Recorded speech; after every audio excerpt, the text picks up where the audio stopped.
नमस्कार दोस्तों, नव भारत न्यूज़ में आप सभी का एक बार फिर से स्वागत है। दोस्तों, कर्नाटक की राजधानी बेंगलुरु में 11 अगस्त की रात हुए दंगों की जांच में आतंकी कनेक्शन भी सामने आ रहे हैं। ये ठीक बिल्कुल वैसा ही है जैसा कि दिल्ली चुनाव से पहले सीएए के नाम पर हिंदू विरोधी दंगे हुए थे। उस समय भी ऐसा ही प्रतीत हो रहा था कि उन दंगों के पीछे कोई ना कोई साजिश है, कोई ना कोई बड़ी ताकत उनको ड्राइव कर रही थी और उसमें पैसा भी लगा रही थी। और ये सब बातें धीरे धीरे खुलकर सामने आ रही हैं और एक के बाद एक परत खुलती जा रही हैं और पता चल रहा है कि इस सब में विदेशी ताकतें शामिल थीं। 11 अगस्त की रात हुए दंगों की जांच में आतंकी कनेक्शन के खुलासे के बाद राष्ट्रीय जांच एजेंसी एनआईए द्वारा दंगों में शामिल गिरफ्तार किए गए 40 संदिग्धों का 2016 में आरएसएस कार्यकर्ता रुद्रेश की हत्या, 2014 में चर्च स्ट्रीट विस्फोट और 2013 में मल्लेश्वर में भाजपा कार्यालय विस्फोट जैसे मामलों में गिरफ्तार अभियुक्तों के साथ नज़दीकी संबंध होने का पता चला है। इसके बावजूद भी राहुल गांधी और जो कांग्रेसी हैं वो इस बात पर पर्दा डालने की कोशिश कर रहे हैं क्योंकि उनकी सत्ता उस राज्य से छिन गई थी। पुलिस सूत्रों ने CNN न्यूज़ 18 को बताया कि समीउद्दीन, जो खुद को सोशल वर्कर बताता है, उसे बुधवार को गिरफ्तार किया गया था और समीउद्दीन से पूछताछ में पता चला कि वह अक्टूबर 2016 में आरएसएस कार्यकर्ता रुद्रेश की हत्या के मुख्य आरोपित के संपर्क में था और एक बार उससे मिलने के लिए जेल भी गया था। मीडिया रिपोर्ट के अनुसार बेंगलुरु हिंसा को भड़काने और साजिश रचने के आरोप में गिरफ्तार 380 आरोपितों में से 40 अभियुक्त ऐसे हैं जिनके संबंध चर्च स्ट्रीट ब्लास्ट, मल्लेश्वरम बम विस्फोट और सांप्रदायिक तनाव से जुड़े मामलों के आरोपितों से सीधे संबंध है। इन मामलों में से कुछ की जांच एनआईए द्वारा की जा चुकी है तो कुछ में जांच जारी है। बेंगलुरु में दंगों की रात सोशल मीडिया पर कथित तौर पर मुदस्सिर नाम के एक युवक ने फेसबुक पर पोस्ट करते हुए लोगों से पुलिस स्टेशन पर इकट्ठा होने की अपील की थी। फिलहाल वह फरार है और पुलिस अभी भी उसकी तलाश में जुटी हुई है। पुलिस अब 380 आरोपितों में से उन 27 लोगों के फ़ोन रिकॉर्ड खंगाल रही है जिन्होंने दंगा भड़काने में बड़ी भूमिका निभाई थी। बता दें कि बेंगलुरु हिंसा में जांच कर रही एनआईए टीम को ऐसे कई सबूत मिले हैं जिनसे दंगों के पीछे आतंकी संगठनों और दंगा फैलाने वाले नेटवर्क का हाथ होने का पता चलता है। इन लोगों में पिछले कुछ सालों में सांप्रदायिक हिंसा को बढ़ाते हुए अपने संगठन को काफ़ी मजबूत कर लिया है।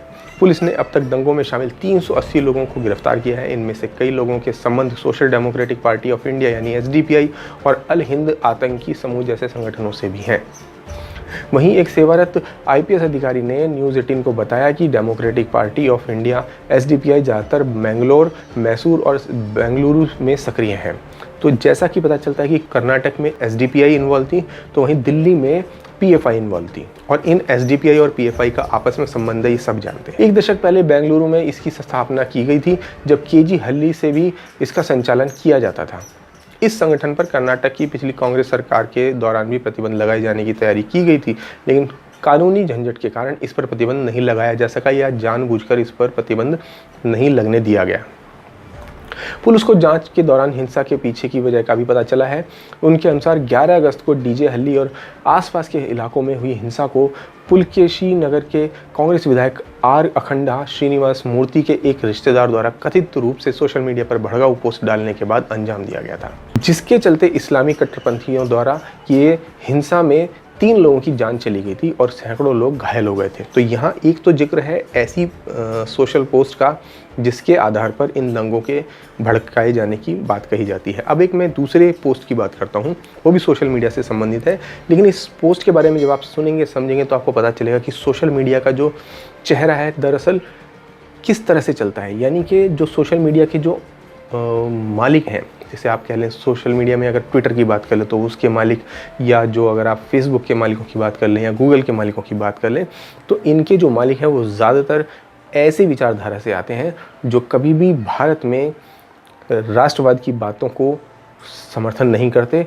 मगर अगर कोई इसके विरुद्ध जाकर बात करे तो उसको समर्थन करते हैं। बल्कि राष्ट्रवाद की अगर कोई बात करे या इस्लामिक ताकतों की या जो जिहादी ताकत हैं उनकी अगर कोई बात करे या उनका कोई खुलासा करे तो उन लोगों के ऊपर ये कड़ी कार्रवाई तक कर देते हैं। अब इस संबंध में आपको एक बात बताता हूँ। अभी हाल ही में राहुल गांधी ने एक विदेशी अखबार में छपी खबर का हवाला देते हुए बीजेपी और आरएसएस पर आरोप लगाते हुए कहा था कि ये दोनों संगठन भारत में फेसबुक और व्हाट्सएप को कंट्रोल करते हैं, जबकि सच्चाई उलट है। उन्होंने अपने ट्वीट पर इस खबर को शेयर किया था। आपको मैं बता दूं, मेरे भी बहुत सारे फेसबुक पेजेस हैं और व्हाट्सएप ग्रुप्स हैं, लेकिन अगर उसमें हम कभी भी राष्ट्रवाद की बातें करते हैं तो फेसबुक और व्हाट्सएप इनको तुरंत ब्लॉक कर देते हैं। मेरे न जाने कितने ही पेजेस और ग्रुप्स को ब्लॉक कर दिया गया, सिर्फ इसलिए क्योंकि हम राष्ट्रवाद की बातें किया करते थे। वहीं आपको बता दूं कि राहुल गांधी ने जिस खबर को शेयर किया उसमें रोहिंग्या मुसलमानों को लेकर बीजेपी नेता टी राजा सिंह के एक बयान का जिक्र किया गया है। रिपोर्ट के मुताबिक टी राजा सिंह का बयान फेसबुक के हेट स्पीच रूल का उल्लंघन करता है, लेकिन वो फेसबुक का इस्तेमाल कर पा रहे हैं, ऐसा राहुल गांधी का कहना था। वहीं अब एक अजीब मामला सामने आ गया है जो कि बेंगलुरु दंगों से जुड़ा है। माइक्रो ब्लॉगिंग साइट ट्विटर ने 10 दिन बाद वैज्ञानिक और स्तंभकार यानी एक ब्लॉग लिखने वाले व्यक्ति डॉक्टर आनंद रंगनाथन के ट्विटर अकाउंट फिर से बहाल कर दिया, यानी 10 दिन तक उसको ब्लॉक करके रखा गया। क्यों ब्लॉक करके रखा गया, इसको अगर आप समझेंगे तो आप हैरान रह जाएंगे। दरअसल आनंद रंगनाथन के ट्विटर अकाउंट फिर से बहाल कर दिया गया है, लेकिन साथ ही ट्विटर ने माफ़ी भी मांगी है अब। और बता दें कि 10 दिन पहले ट्विटर ने रंगनाथन को कुरान की एक आयत पोस्ट करने पर ब्लॉक कर दिया था।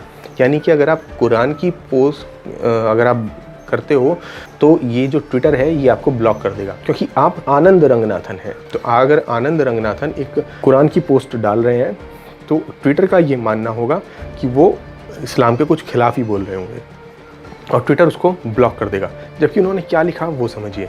अब ट्विटर ने अकाउंट सक्रिय करते हुए ईमेल के जरिए आनंद रंगनाथन को होने वाली असुविधा के लिए खेद जताया है और अपनी गलती भी मानी है। उल्लेखनीय है कि बेंगलुरु में जिहादी भीड़ की हिंसा के बाद जेएनयू के प्रोफेसर आनंद रंगनाथन ने एक ट्वीट किया था। इस ट्वीट में उन्होंने समुदाय विशेष से अपील की कि जो भी लोग कुरान की एक ऐसी आयत का विरोध करते हैं जिसमें अल्लाह या अल्लाह के बंदों को धुतकारने पर सज़ा मिलने की बात है, तो उन्हें अब मुखर होकर इस पर बोलना चाहिए। तो डॉक्टर रंगनाथन ने कुरान की इन पंक्तियों को लिखते हुए कहा था कि जो मुसलमान कुरान की इन बातों में विश्वास नहीं रखते उन्हें यह बात मुखर होकर कहना चाहिए, मगर ट्विटर ने उनके इस ट्वीट को नियमों का उल्लंघन बताकर उनका अकाउंट ही ब्लॉक कर दिया। ट्विटर ने आनंद रंगनाथन के ट्वीट को घृणा वाला बताया। इसके जवाब में जेएनयू के प्रोफेसर ने ट्विटर को लिखा था कि उन्होंने जो भी ट्वीट किया वह कुरान की एक आयत है। तो क्या इसका मतलब ये समझा जाए कि कुरान में लिखी आयत घृणा फैलाती है? किस मामले में ये निर्धारित होगा कि किसी आयत का हवाला देना आपके नियमों का उल्लंघन है या नहीं है? इस घटना के बाद आनंद रंगनाथन को ट्विटर पर वापस लाने की मांग तेज हो गई थी। लोग अपने अपने ट्विटर हैंडल से #BringBack आनंद रंगनाथन ट्वीट कर उनकी वापसी की मांग करने लगे। लोगों ने उन्हें सबसे समझदार आवाज़ बताते हुए ट्विटर पर से अपील की थी कि उन्हें कोई भी नियम उल्लंघन नहीं किया है, उन्हें वापस लाया जाए। यानी कि ट्विटर को भी खुद नहीं पता है कि वो क्या कर रहा है। इसलिए जितने भी ये आर्टिफिशियल इंटेलिजेंस वाले जो सॉफ्टवेयर्स हैं, चाहे आप इनमें गूगल को बोल लें, फेसबुक को बोल लें, व्हाट्सएप को बोल लें, ट्विटर को बोल लें, इनको कुछ नहीं पता है। इनके सामने कुछ कीवर्ड्स जाते हैं। अगर आपने अल्लाह शब्द लिख दिया और आप अगर हिंदू कम्युनिटी से आते हैं, क्योंकि आपने अपनी पूरी प्रोफाइल लिखी होती है, आपने अगर हिंदू कम्युनिटी लिखी है अपनी और शब्द आप अल्लाह लिख रहे हैं, तो इन दोनों के कॉम्बिनेशन से ये समझिएगा कि ये कोई हेट स्पीच है और उस ट्वीट को या उस पोस्ट को या उस ब्लॉग को ये तुरंत ब्लॉक कर देंगे। इस तरह के इनके कीवर्ड्स मैचिंग से ये काम करते हैं। कहने का मतलब ये है कि ऐसा नहीं है कि जो है सिर्फ ये काम कांग्रेस का जो राहुल गांधी कह रहे हैं वो सही है, वो पूरी तरह से गलत है। यानी कि किसी भी तरह से इसको सही नहीं ठहराया जा सकता। बल्कि आप देखिए, 1000 बार हम भगवान राम का नाम लिखेंगे और अगर हमने कहीं भी, अब जैसे कि राम मंदिर का मुद्दा चला, इस बीच में अगर किसी ने भी भगवान राम या श्री राम की कुछ पोस्ट डाली तो समझिए कि 10 में से 8 पोस्ट जो है वो फेसबुक ने और ट्विटर ने हमारी ब्लॉक कर दी। ये हालत है। यानी कि हम अपने ही देश में रह के, अपने ही हिंदुस्तान में रह के भगवान श्री राम का नाम नहीं ले सकते फेसबुक और ट्विटर पे, तो इससे ज़्यादा हमारे साथ ज़्यादती क्या होगी। और उल्टा कांग्रेसी कहते हैं कि फेसबुक जो है वो और व्हाट्सएप जो है वो आरएसएस द्वारा कंट्रोल किया जाता है।